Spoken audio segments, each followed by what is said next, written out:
전 세계 AI가 숨쉬는 순간마다 누군가의 컴퓨터는 메모리 한 장을 기다리며 멈칫합니다. 그 병목이 풀리지 않으면 모델도 혁신도 그냥 멈춰요. 더 소름 돋는 건 그 병목의 열쇠가 미국도 중국도 아니라는 점입니다. 지금 AI 전쟁의 심장부는 서버실이 아니라 부품 창고에 있어요.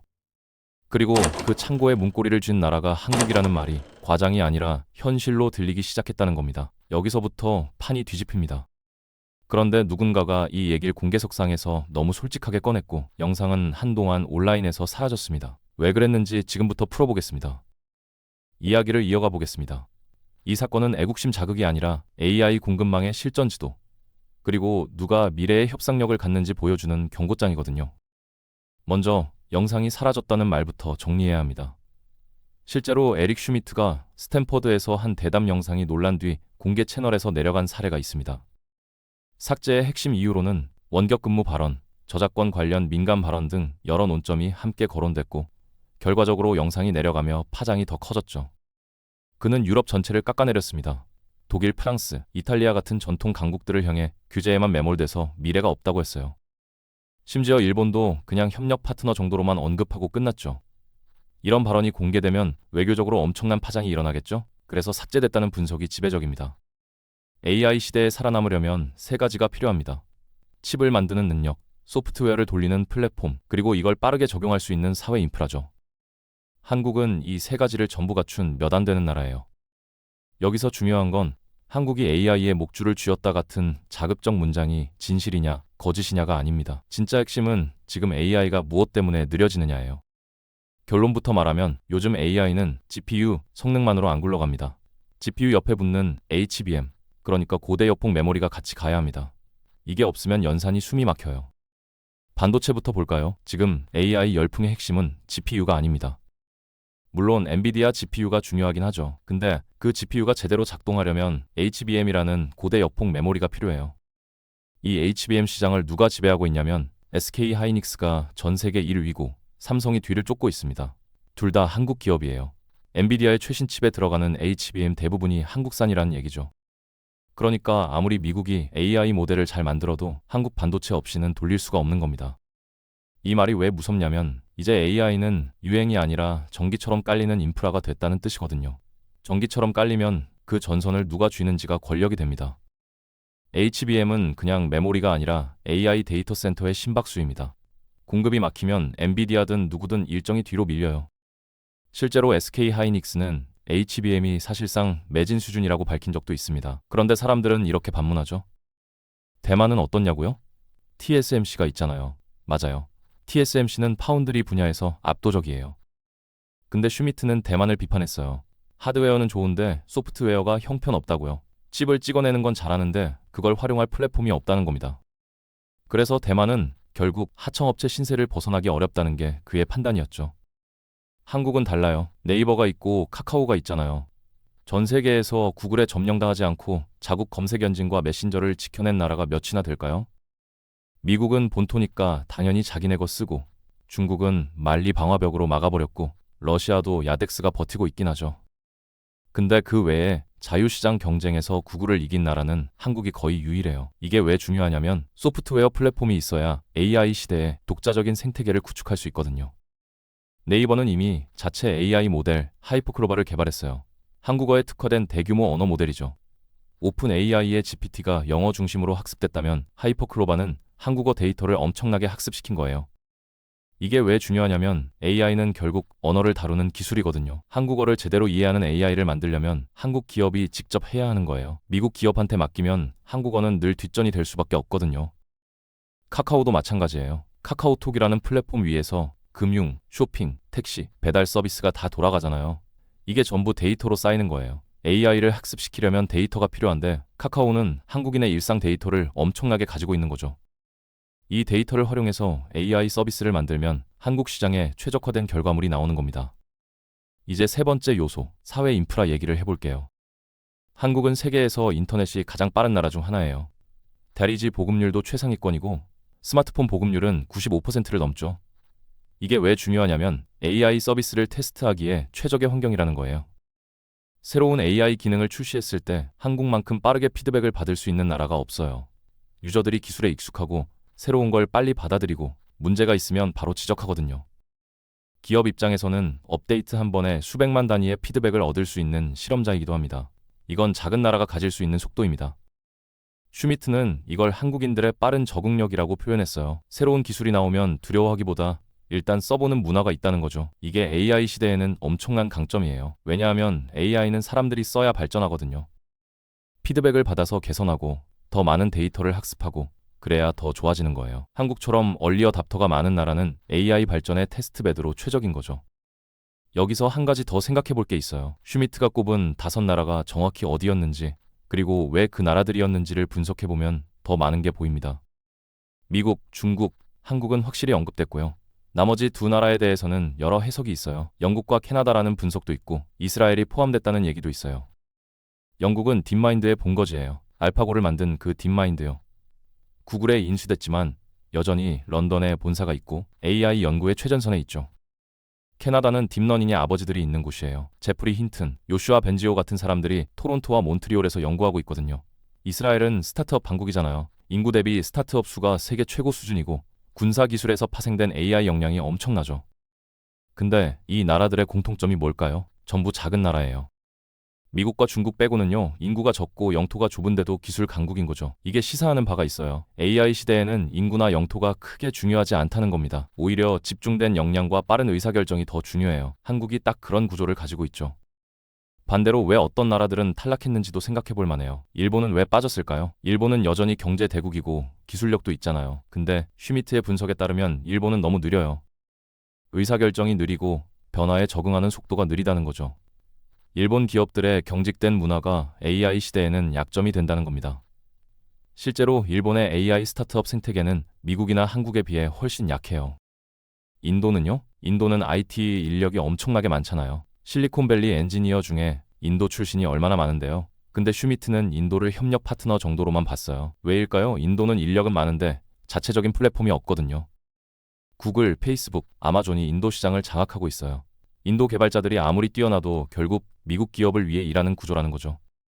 유럽은 더 심각해요. 슈미트가 가장 신랄하게 비판한 곳이 유럽이거든요. GDPR 같은 규제가 혁신을 막고 있다고 했어요. 물론 개인정보 보호도 중요하죠. 근데 규제가 너무 강하면 새로운 기술을 시도하기가 어려워져요. 유럽 스타트업들이 미국이나 아시아로 떠나는 이유가 그거예요. 규제가 덜한 곳에서 실험하고 성장한 다음에 유럽에 진출하는 게 더 효율적이니까요. 자, 이제 조금 다른 각도에서 이 상황을 봐볼게요. 슈미트의 발언이 맞다고 치면 한국에는 어떤 기회가 있고 어떤 위험이 있을까요? 기회부터 얘기하면 한국 기업들의 협상력이 엄청나게 올라갈 거예요. 삼성이나 SK 하이닉스가 반도체 가격을 올려도 미국 빅테크 기업들은 울며 겨자 먹기로 사야 하거든요. 대체제가 없으니까요. 한국 정부의 외교적 위상도 높아질 수 있어요. AI 시대에 핵심 부품을 쥐고 있다는 건 엄청난 지렛대가 되거든요. 미국도 중국도 한국을 함부로 대하기 어려워지는 거죠.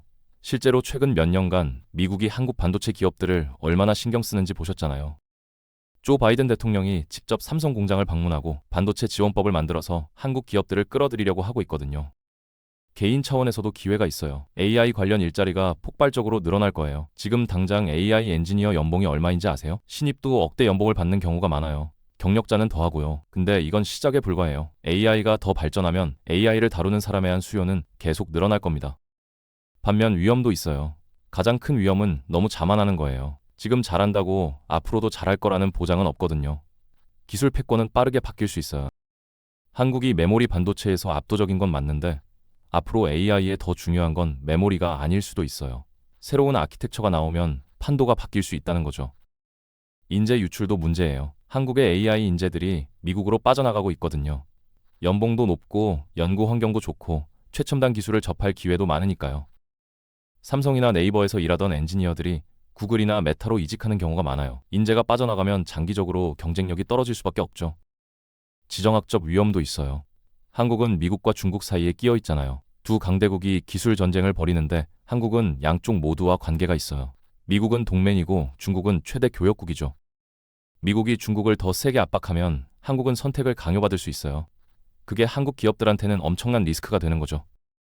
슈미트는 강연에서 AGI에 대해서도 언급했어요. AGI가 뭐냐면 인공 일반지능, 그러니까 인간처럼 모든 분야에서 사고할 수 있는 AI를 말해요. 지금의 AI는 특정 분야에서만 잘하잖아요. 챗GPT는 글을 잘 쓰지만 그림은 못 그리고, 미드저니는 그림은 잘 그리지만 대화는 못 하고요. 근데 AGI는 다 할 수 있어요. 글도 쓰고, 그림도 그리고, 코딩도 하고, 과학 연구도 하는 거죠. 슈미트는 AGI가 5년 안에 나올 수 있다고 했어요. 그리고 AGI가 나오면 6년 안에 초지능이 따라온다고요. 초지능은 인류 전체의 지능을 합친 것보다 더 똑똑한 AI예요. 이게 나오면 세상이 완전히 바뀌겠죠. 어떻게 바뀔지는 아무도 몰라요. 유토피아가 될 수도 있고 디스토피아가 될 수도 있어요. 그래서 슈미트는 경고도 했어요. SI의 전원을 뽑아야 할 순간이 올지도 모른다고요. AI끼리 자기들만의 언어로 소통하기 시작하면 인간이 통제력을 잃을 수 있다는 거죠. 이게 공상과학 같지만 실제로 일어난 적이 있어요. 페이스북에서 실험하던 AI가 인간이 이해할 수 없는 언어로 대화하기 시작해서 실험을 중단한 적이 있거든요. 근데 역설적으로 이런 위험에 대응할 수 있는 나라도 한국이라는 게 슈미트의 결론이었어요. AI를 통제하려면 AI를 이해해야 하고 AI를 이해하려면 AI를 만들 수 있어야 하거든요. 한국은 하드웨어도 소프트웨어도 다 할 수 있으니까 대응 역량이 있다는 거예요. 일자리 걱정하시는 분들도 많을 거예요. AI가 발전하면 내 직업이 사라지는 거 아니냐고요. 슈미트는 이 질문에 대해 단호하게 대답했어요. 기술 혁신은 언제나 더 많은 일자리를 만들었다고요. 산업혁명 때 기계가 도입되면서 수공업 일자리는 사라졌지만 공장 노동자라는 새로운 일자리가 훨씬 더 많이 생겼잖아요. 인터넷 혁명 때도 마찬가지였고요. 특히 한국처럼 인구가 줄어드는 나라에서 AI는 축복이라고 했어요. 합계 출산율이 0.7명까지 떨어졌잖아요. 일할 사람이 계속 줄어드는데 AI가 그 빈자리를 채워주면 경제가 돌아갈 수 있다는 거죠. 오히려 인구가 많은 나라보다 유리할 수도 있어요. 인구가 많으면 그만큼 일자리를 잃는 사람도 많아서 사회적 불만이 커질 테니까요. 슈미트는 북한에 대해서도 언급했어요. 2013년에 북한을 직접 방문한 적이 있거든요.